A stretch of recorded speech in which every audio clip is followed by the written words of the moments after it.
Hey there, everybody. It's good to be together again, and I just want to thank Jordan and Lacey again for giving me the opportunity to jump in the saddle here and speak once. Actually, I'm going to speak a couple of times because we're going to have a series. And I want to talk today about when things don't go as planned. Anybody have that happen? I'm sure you have. If you've lived life more than 10 minutes, something is not going the way you thought it was going to go. I want to talk about being interrupted and adjusted. And it's about a story of Paul the Apostle and Silas and how they were traveling through Acts. And if you could turn with me to Acts chapter 16, I'm going to read it. And I want to share with you how something didn't quite work out that they thought, okay? And we're going to start in verse 16 of Acts 16 because there's this crazy girl walking around annoying them. She was demon-possessed, you'll find out, and she was shouting things, and she was owned by some people. She was a slave girl, and they would use her to tell the futures for people, and they were making a lot of money on this girl. It sounds a little bit like human trafficking to some degree. It was really a bad situation, but she was following them. Okay, here we go. Verse 16. Once when we were going to a place of prayer, we were met by a female slave who had a spirit by which she predicted the future. She earned a great deal of money for her owners by fortune telling. She followed Paul and the rest of us, shouting, "These men are servants of the Most High God who are telling you the way to be saved." You know, that doesn't sound like what a demon-possessed person would say. But bear with me, you'll figure it out. These men are servants of the Most High God who are telling you the way to be saved. Verse 18, she kept this up for many days. And finally, Paul became so annoyed that he turned around and said to the spirit, "In the name of Jesus Christ, I command you to come out of her." At that moment, the spirit left her. Now, when her owners realized their hope of making money was gone, they seized Paul and Silas and dragged them into the marketplace to face the authorities. You know, follow the money, right? They brought them before the magistrates and said, "These men are Jews and are throwing our city into an uproar by advocating customs unlawful for us Romans to accept or practice." And the crowd joined in the attack against Paul and Silas. And the magistrates ordered them to be stripped and beaten with rods. That's pretty serious. After they had been severely flogged, they were thrown into prison, and the jailer was commanded to guard them carefully. And when he received these orders, he put them in the inner cell and fastened their feet in the stocks. And about midnight, the story gets so cool right here. About midnight, Paul and Silas were praying and singing hymns to God, and the other prisoners were listening to them. And suddenly, there was such a violent earthquake, and the foundations of the prisons were shaken.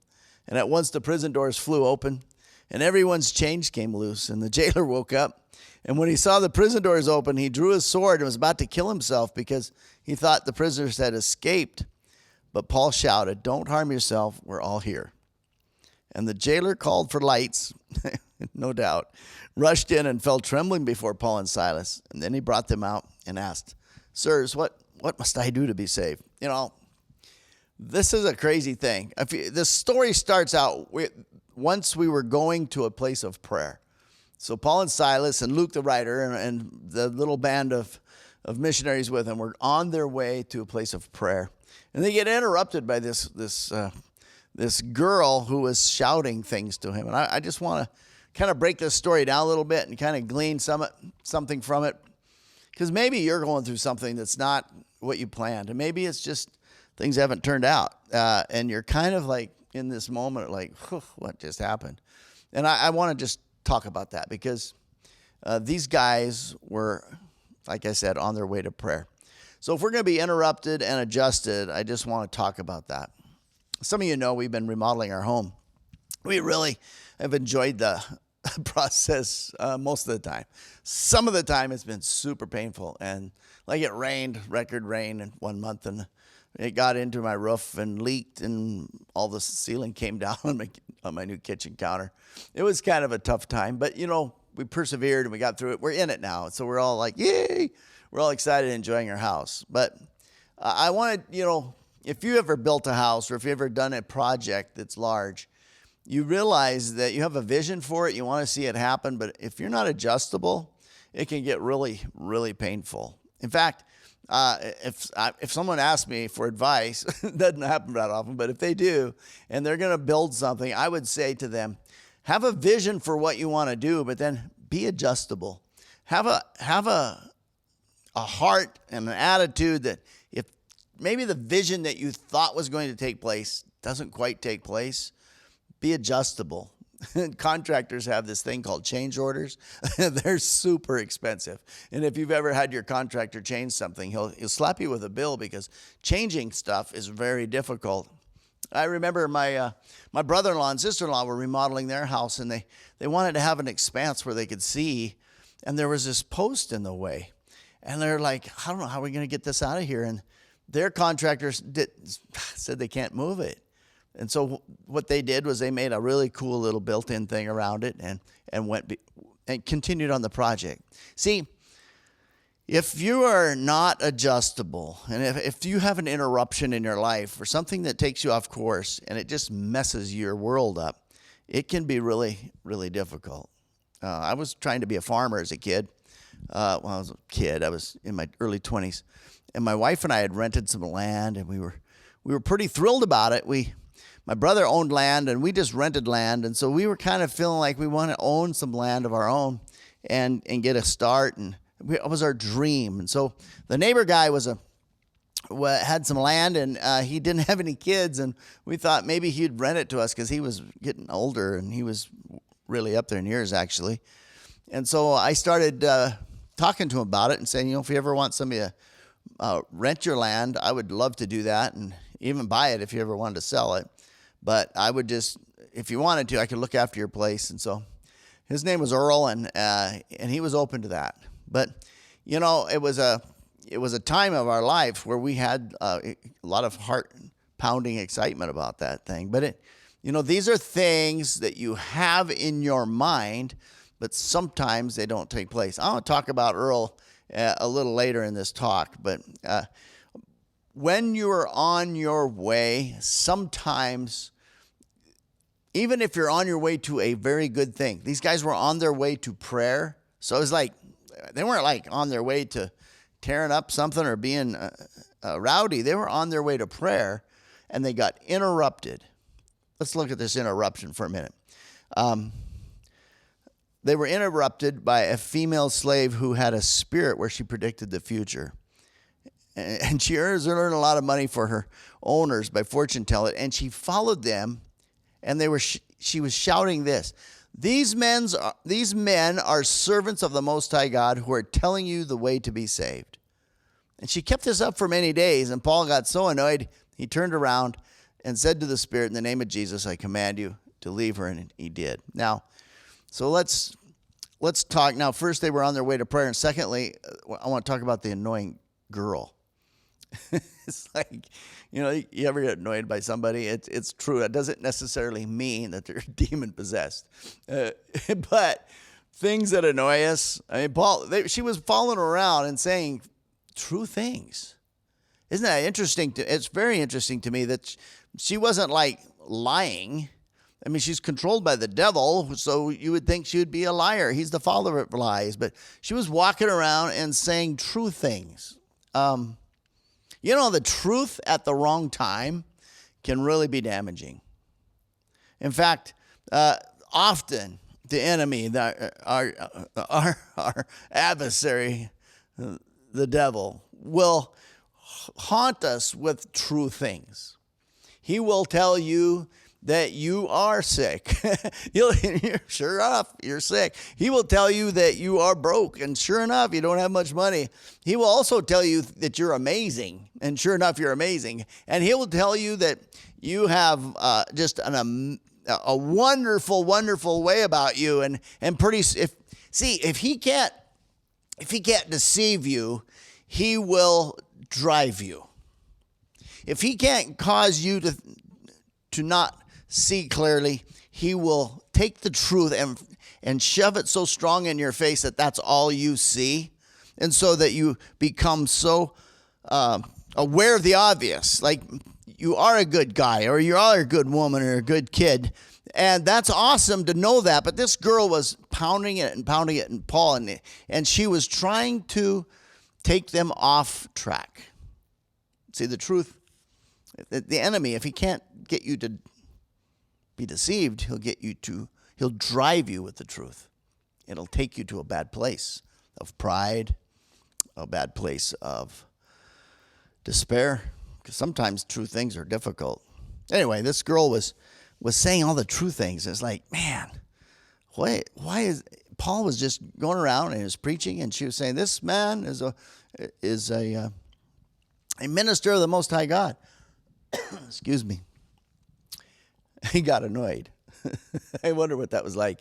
This girl, I mean, imagine they talked about this. This girl is driving me crazy. She's yelling and talking, right? Even though they're true things. And finally, Paul got sick of it and turned around, and he cast the demon out of her, and it left her. And I wonder, too, if maybe he thought this was going to open up a can of worms, because she was obviously controlled and owned by these people who were making money. She was probably well known for her ability to tell the truth. And so he was like, if I mess this up, it's gonna get messy. And sure enough, it did, because they drug him out before the magistrates and flogged him and with rods and beat them up. And Paul and Silas are now in prison. Okay, which brings me to my third thing I want to talk about is this bigger plan of God. See, when we get interrupted and we have things not go our way and we need some adjustment, sometimes we forget that God has a plan. And we say the words like, well, all things will work out. I know eventually. God must have a better thing. And, it's just kind of cheap words sometimes. We just think, well, it's going to get better. Well, honestly, it really is true that God there is a providence of God, that he knows what's down the road and we don't. The jailer and the jailer's got the responsibility of keeping Paul and Silas locked up in jail, and they're singing praises to God. They're breaking out in some worship songs and singing, and they're beaten up with rods. I mean, they were like really pretty in bad shape, and they're in the inner cell where everybody could hear them, and they're singing praises and singing to God. And all of a sudden, this earthquake takes place in the middle of the night sometime and shakes everything loose and breaks everything loose. And the jailer comes running in. Yeah, he was going to kill himself, because that's the thing you do, I guess, if you're a jailer and you lose prisoners. You might as well just take your own life, because it's not going to go well for you. But Paul said, hey, don't harm yourself. We're all here. And then he came in. Let's just read this, because it's the coolest thing. He said, don't harm yourself. We're all here.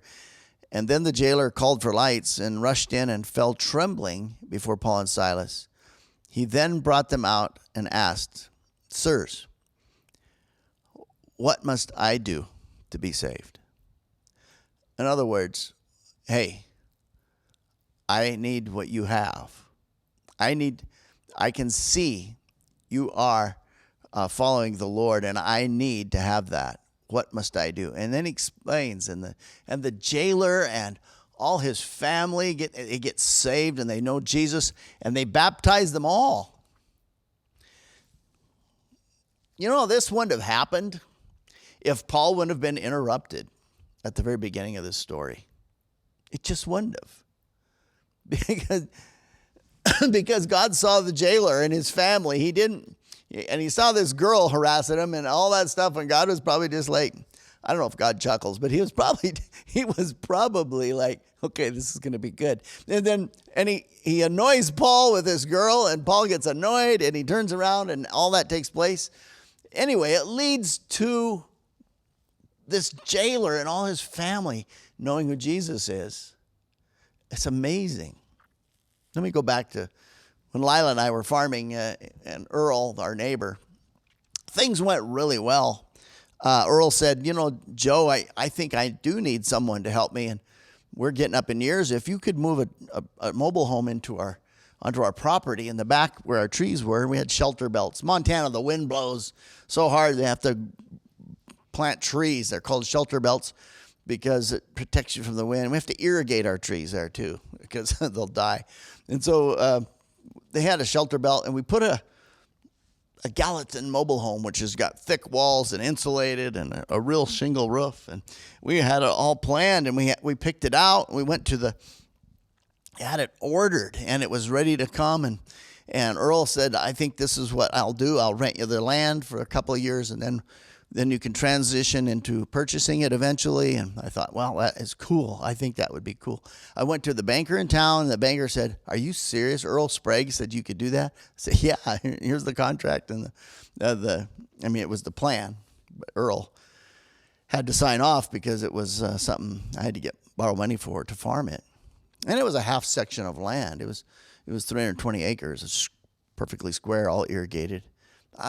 We were so excited. I was so pumped. Lila and I were just excited. We had a church event that night. And Lila was in town decorating the church, as she always does. And she was getting ready for it. And I was coming to town. And right before I left the house, I got a phone call from Earl. And Earl said, Joe, I need you to stop by. And I said, oh, okay. So I swung into his place. It was just a mile down the road. And I swung in. Earl, I'll never forget this moment. You know how sometimes moments in your life turn into this little snapshot of a picture, and you just know all the feeling, you know where you were, you know. I went into their little house and sat down at his kitchen table, and he said, I want to just apologize to you for building such a fire under you. I said, what do you mean? He said, well, Lil, my wife, she's got a distant nephew that a long time ago, she promised that she would give him a chance at farming, and we feel like we better let him try it. And it's like, I don't know if you know what it would be. I don't know what it feels like to be the dog on a chain running full bore and come to the end of the chain, fall on his back. That's what I felt like. I felt like I was just devastated. I had my next 10 years planned out. I had this establishment of a farm and a career in agriculture, and it was beautiful land, and it was right next to my brother's land, and we were going to farm it together until I could get on my feet. I mean, and we had everything nailed down, and Earl said no after months and months of planning and finance. I had all the financing in place. It wasn't a small thing. And I just remember feeling crushed. I mean, it was just crushed. I thought, I can't imagine this being God's will, because I was going to stay in town and help the church and, be the good Christian dude, support the pastor. And, I go to town, and I thought, I got to tell Lila. So I remember going in there and talking to my wife. I said, Earl called right before I left the house, and I stopped by and talked to him. She goes, yeah. And I said, he said that they need to give Lil's nephew a chance at farming this first, and that the deal's off. And she just goes, really? And yeah. See, in those moments, we're very human. In those moments, you feel crushed. And I don't want to minimize it a bit. Because in those times, we sing this song, In the Crushing, how he makes new wine sometimes. That's an amazing song. And this is where we were. We were devastated. I had a little baby, my oldest was born, and she was growing up. And so I guess the long story short is we didn't get a good start in farming. And then we just poured into the church and worked, and God began to deal in my heart. And it was about 3 years later that I found myself planting a church, establishing a church, being a pastor, and then establishing other churches, and then moving to Oregon and doing the same thing here. And here I am sitting here I just got to tell you, I am so glad that I'm not farming in north central Montana right now. I really am. I mean, it's a wonderful place to be. But I'm really glad to be here. I'm really glad that the journey that God took me on is what it is. Now, if you are in a situation where you might be crushed, you might be disillusioned, you might be feeling, how did this work? They have a saying. Some basketball players are pretty good at playing hoops, and they're good at, they're just gifted athletes. But some are gifted up here, and they can see the whole court, and they're called point guards. And I heard the announcer one time say, everybody else is playing checkers, but he's playing chess. Do you realize when you're playing chess, a good chess player will see 5 moves ahead, sometimes 7. He'll see things that are going to take place if you move here, and then he does this, and he'll be way ahead.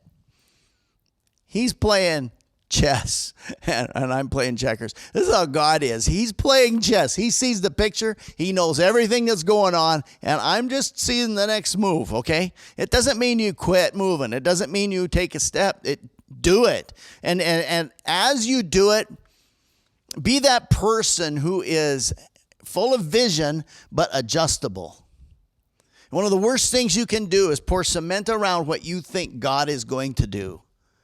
Coming out of COVID, the churches, all of us, all the churches are struggling in so many different ways because we didn't see this coming. Well, of course not. God did, and we know that, and we always say the same things. Well, God's not surprised. Of course he's not. But we have to understand the providence of God. Not only is he not surprised, he is planning this.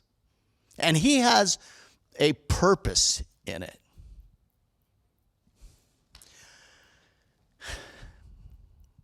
I want you to know that it's time when you are crushed and when you're disillusioned and when the vision is foggy and you are feeling like the dog on the end of the leash that just got jerked because you were running full tilt. I just want you to know something, that God is going to take care of you, and he's going to use you in ways you can't even dream.